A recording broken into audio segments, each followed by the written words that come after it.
Japan and Wales. This weekend, folks, is a very important game for Rugby World Rankings. A thing that a lot of people don't care about. I said the same thing in the Argentina-England video as well, because both those teams are in an interesting position in their World Rankings terms. Currently, Wales are a second-tier side in terms of the next World Cup draw if it were to be held today. The top 6 teams would be the first seeds, and teams 7 through 12 would be second.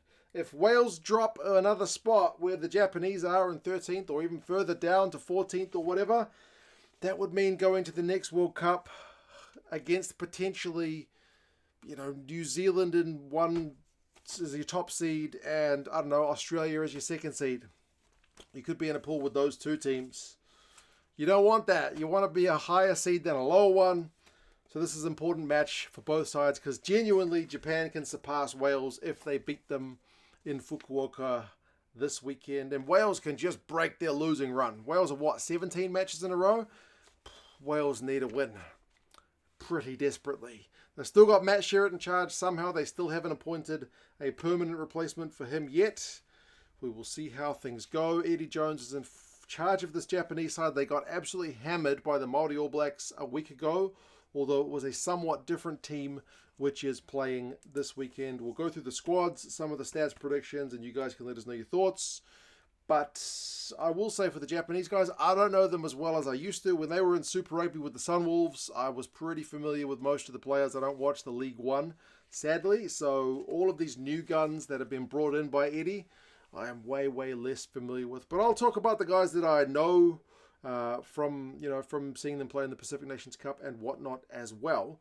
I will say they got a pretty big dude in Warner Dearns who's just signed to come to the Hurricanes on a sabbatical here in New Zealand for a year. He is a Kiwi by birth, but he's been in Japan since he was a teenager. He's like proper 2+ meters tall in the second row. He's a guy to look out for because he's got very good skills. He's very quick for a big man, and he's proper bit of tall line-out timber, which is something that Japan and a lot of times has struggled with in the second row. They've had a lot of guys who are kind of like, more like loose forward size in the second row, but he's a proper bit of tall timber, and he's probably going to be one of the heavier guys in the squad as well. Like the front row of Kamimori, Harada, and Takeuchi are not that big in terms of, like, they're all around 100 and something, 100 to 110 kilos. They're not massive units.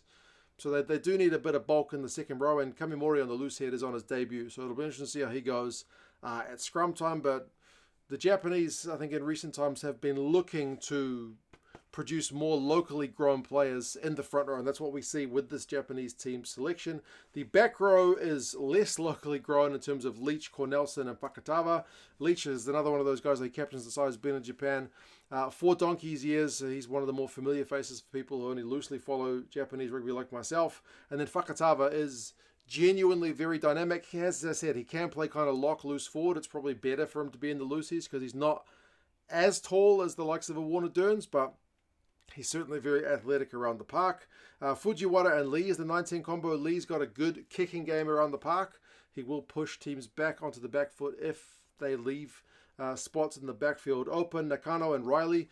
Riley's a hell of a player in the midfield. Like, he has skinned some of the better players in World Rugby in the midfield. He is just very, very elusive on the ball carry. Tuitama and Ishida are on the wings. Ishida's making his debut.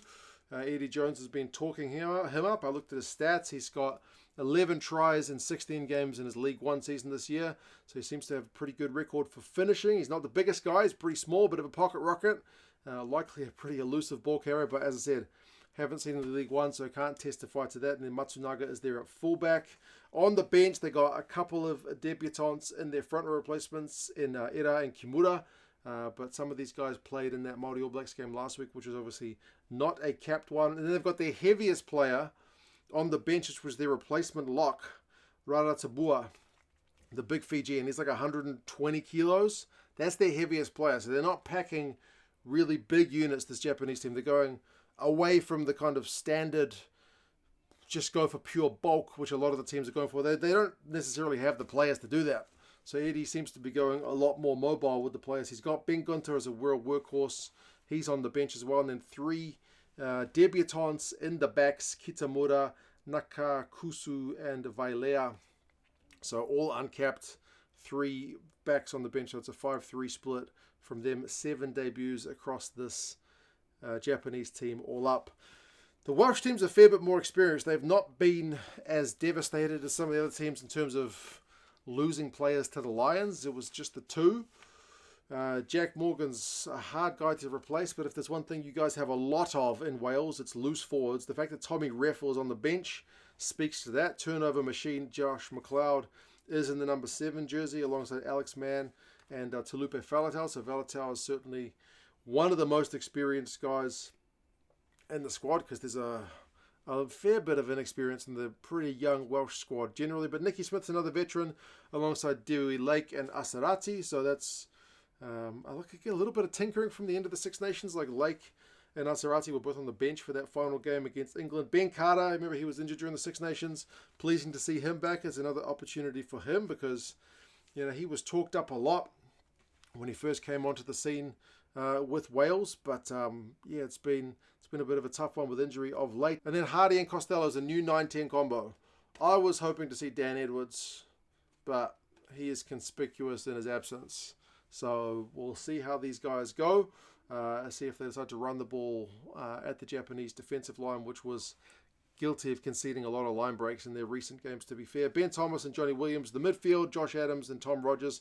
Attacking-minded looking backs, and then Blair Murray's been a proper live wire at fullback too. Belcher gets his debut from the bench, so pleasing for him. Gareth Thomas, Archie Griffin, James Ratti, Aaron Wainwright, and then Tommy Reffell, the 6 forwards on the bench, were just the 2 backs, and Rodri Williams and Joe Roberts. So, they'll be looking to just cause the Japanese defensive line problems. Like Japan played Italy last year, and they got their defensive line cut to bits. I think they had 6 clean breaks and conceded 13, which was a bit of a hiding. I think it finished 42-14.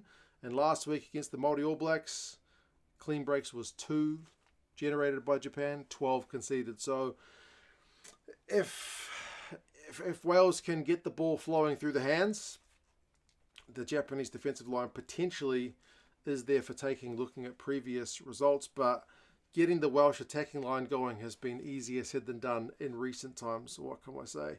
Wales have honestly been starting games pretty badly.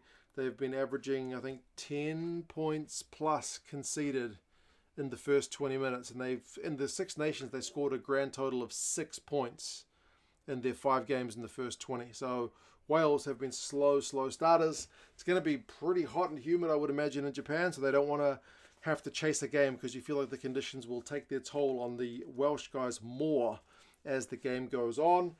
Japan has beaten Wales before, back in 2013, when Wales were more affected by losing guys to the British and Irish Lions. They lost 22-18 in Osaka, but generally Wales beats Japan. The most recent match, that was a long time ago, back in 2016, it was 33-30 to the Welsh guys. So it is predicted to be a little bit closer than some of the other games this weekend. And interestingly, it is the one game of all the games this weekend that has a split in terms of the predictions, because the bookies are saying Wales by 9.